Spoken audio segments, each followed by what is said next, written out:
السلام علیکم ناظرین، میں وسیم ساجد آج اپنے یوٹیوب چینل فارم ہب پر بٹیر فارمنگ کے متعلق ایک نئی ویڈیو لے کر حاضر ہوا ہوں۔ اس میں آپ کو بتاؤں گا کہ گرمیوں میں جو بٹیر فارمنگ کا کام ہے وہ ڈاؤن کیوں ہو جاتا ہے، اس کی کیا وجوہات ہیں۔ تو آپ نے اس ویڈیو کو اینڈ تک دیکھنا ہے تاکہ آپ مکمل جو انفارمیشن ہے وہ حاصل کر سکیں، کیونکہ بٹیر بہت زیادہ گرم ہوتا ہے، اس لیے اس کی جو زیادہ لاگت ہے وہ سردیوں میں ہوتی ہے اور گرمیوں میں اس کی جو لاگت ہے وہ کم ہو جاتی ہے۔ لیکن اگر آپ کے تعلقات ہیں، اگر آپ مری، نران، کغان ان علاقوں میں جا سکتے ہیں، ان علاقوں میں اس کی جو سیل ہے وہ 12 مہینے چلتی رہتی ہے۔ اس کے علاوہ جو بڑے فارمرز ہوتے ہیں ان کے پاس سٹوریج کی کیپیسٹی کافی زیادہ ہوتی ہے۔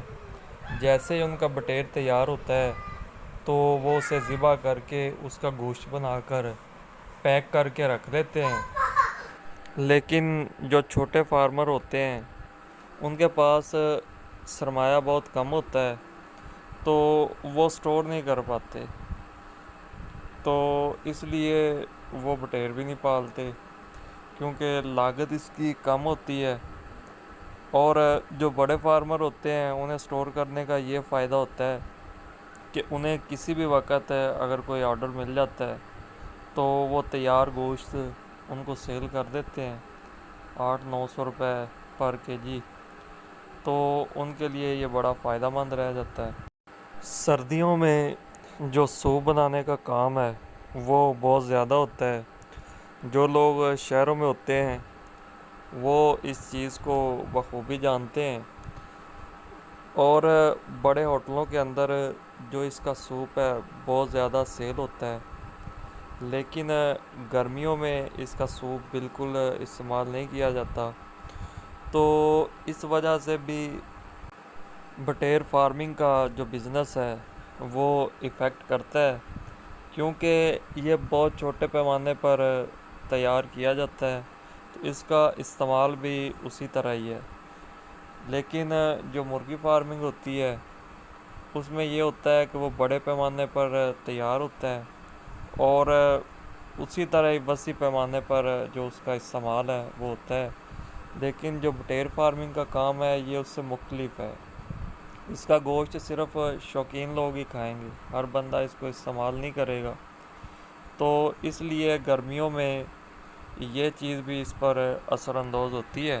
اس کے علاوہ سردیوں میں جو بٹیر ہے وہ فیڈ کم استعمال کرتا ہے، لیکن جو وزن ہے وہ زیادہ گین کرتا ہے، اور گرمیوں کے اندر وہ فیڈ زیادہ استعمال کرتا ہے اور جو وزن ہے وہ بہت کم ہوتا ہے۔ گرمی ہوتی ہے، بچوں کی اتنی زیادہ جو گروتھ ہے وہ نہیں ہوتی، تو جو زیادہ تر لوگ ہیں جو ایکسپیرینس رکھتے ہیں، جن کا وسیع تجربہ ہے، تو وہ گرمیوں کے اندر جو بٹیر فارمنگ ہے وہ کم کرتے ہیں اور ترجیح دیتے ہیں کہ سردیوں کے اندر بٹیر فارمنگ کو زیادہ سے زیادہ کیا جائے، زیادہ سے زیادہ نفع حاصل کیا جائے۔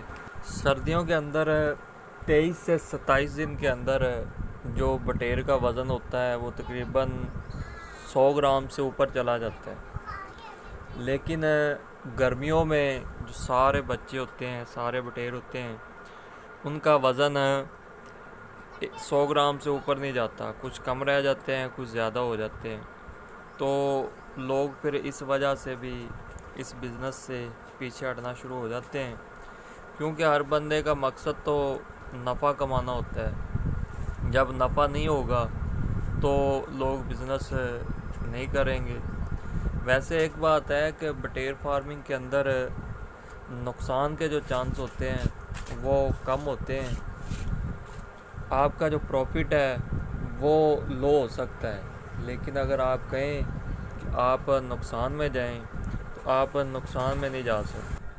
اس کے علاوہ اگر آپ بٹیر فارمنگ کا شوق رکھتے ہیں اور نئے سرے سے بٹیر فارمنگ کرنا چاہتے ہیں تو ہمارے چینل پر بٹیر فارمنگ کے متعلق کافی زیادہ ویڈیوز پڑی ہوئی ہیں، آپ ان ویڈیوز کو دیکھیں، ان سے سیکھیں۔ اس کے علاوہ جو لوگ اور بٹیر فارمنگ کر رہے ہیں ان سے ملیں اور بٹیر فارمنگ کے متعلق معلومات اکٹھی کریں۔ اس کے بعد خود آبزرو کریں۔ اگر آپ کو اچھا لگے کہ یہ بزنس واقعی فائدہ مند ہے تو آپ اس بزنس کی طرف لازمی آئیں۔ اگر آپ کا ذہن بنے بٹیر فارمنگ کرنے کا، تو اگر آپ بٹیر کا جو چوزہ ہے وہ خریدنا چاہیں تو آپ ہم سے رابطہ کریں۔ ہم باقی لوگوں سے آپ کو لو پرائس پہ، کم قیمت پہ آپ کو جو چوزہ ہے وہ فراہم کریں گے۔ اس کے علاوہ آپ کو مارکیٹ بتائیں گے کہ کن علاقوں میں، کن جگہوں پہ یہ زیادہ سیل ہوتا ہے۔ 2-3 جگہوں کا تو ذکر میں نے کر دیا ہے، لیکن اس کے علاوہ جو علاقے ہیں جدھر ہم سیل کرتے ہیں تو ہم آپ کو بتائیں گے، آپ ادھر سیل کریں۔ بٹیر پالنے کا جو کام ہے یہ اتنا زیادہ مشکل نہیں ہے، مشکل ہے تو اس کی مارکیٹنگ کرنا مشکل ہے، وہ بھی خاص کر کے گرمیوں کے اندر۔ اگر یہ سردردی آپ لے سکتے ہیں تو آپ اس بزنس کی طرف ضرور آئیں، آپ انشاءاللہ تعالیٰ یاد کریں گے۔ اگر آپ کو ہماری یہ ویڈیو اچھی لگے تو آپ نے ویڈیو کو لائک کر دینا ہے، چینل کو ضرور سبسکرائب کر لینا ہے تاکہ ہر نئی جو آنے والی ویڈیو ہے وہ آپ تک پہنچ سکے۔ ہم مختلف فارمنگ کے متعلق ویڈیوز بناتے رہتے ہیں اور اپلوڈ کرتے رہتے ہیں، تو انشاءاللہ تعالیٰ ملتے ہیں اگلی ویڈیو میں۔ تب تک کے لیے اللہ حافظ۔